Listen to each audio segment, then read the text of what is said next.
முட்டை வாங்கிட்டு வர சொன்னா இவ்வளோ முட்டையை உடச்சி வச்சிருக்க. நீ தான் ஏதாவது டிஃப்ரெண்ட்டாக செய்யுது, ஃபைனல்ஸில் ஏதாவது செஞ்சு கொடு. என்ன செய்கிறது? இப்போ தான் வைரலாக ஏதோ போயிட்டுருக்கு, அது செய். ஓகே. ஆமாங்க, கேரமல் பிரெட் புட்டிங் சூப்பராக முட்டை, பால், பிரெட்டு இது 3 இருந்தால் போதுங்க. வீட்லேயே உங்கள் டெசர்ட் கிரேவிங்ஸை சூப்பராக நீங்கள் சாட்டிஸ்ஃபை பண்ணலாம். இது எப்படி பண்ணலான்றது பார்க்கலாங்களா? ஒரு மிக்ஸி ஜாரில் பார்த்தீங்கன்னா முட்டை ஆட் பண்ணிக்கோங்க.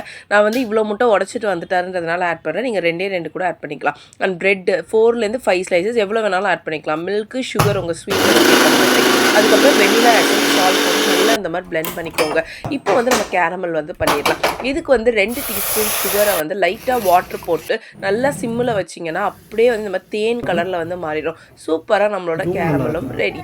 இதை வந்து இப்போ வந்து ஒரு மோல்டில் ஊற்றி செட் பண்ண போகிறோம். இந்த மாதிரி ஒரு மோல்டில் ஊற்றிட்டு மேலே வந்து நம்மளோட பிரெட் மிக்சரையும் ஊற்றிட்டு அப்படியே மேலே வந்து ஒரு கிளிங் ரேப் போட்டு ஒரு 10 மினிட்ஸ் ஸ்டீம் பண்ணி எடுத்துக்கோங்க. எடுத்துட்டு ஒரு 2 ஹார்ஸ் நல்லா ஃப்ரிட்ஜில் வச்சு செட் பண்ணிங்கன்னா சூப்பரான நம்மளோட கேரமல் புட்டிங் ரெடி. இது ஒரு தடவை செஞ்சிட்டிங்கன்னா கிட்ஸ் கேட்டு தொல்லை பண்ணுவாங்க. செஞ்சு பார்த்துட்டு எப்படி இருக்குன்றத சொல்லுங்கள்.